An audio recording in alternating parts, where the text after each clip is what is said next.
Chapter 1. Bombay Theatre.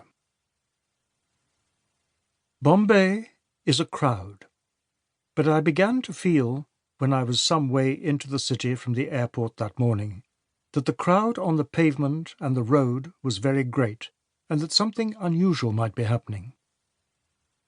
Traffic into the city moved slowly because of the crowd.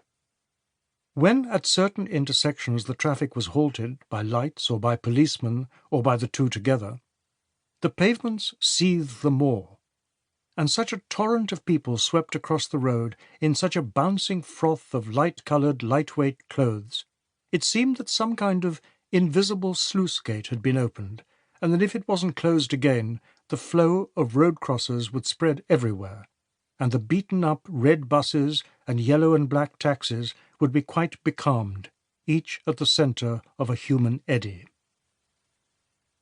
With me, in the taxi, were fumes and heat and din. The sun burned. There was little air. The grit from the bus exhausts began to stick to my skin. It would have been worse for the people on the road and the pavements, but many of them seemed freshly bathed, with fresh puja marks on their foreheads. Many of them seemed to be in their best clothes. Bombay people celebrating an important new day, perhaps. I asked the driver whether it was a public holiday. He didn't understand my question, and I let it be. Bombay continued to define itself.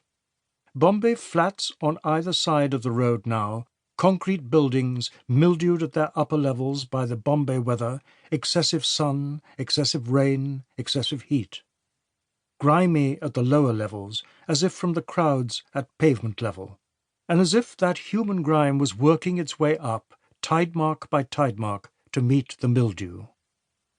The shops, even when small, even when dingy, had big, bright signboards, many-coloured, inventive, accomplished, the work of men with a feeling for both Roman and Sanskrit, or Devanagari letters. Often, in front of these shops and below those signboards was just dirt. From time to time, depressed-looking, dark people could be seen.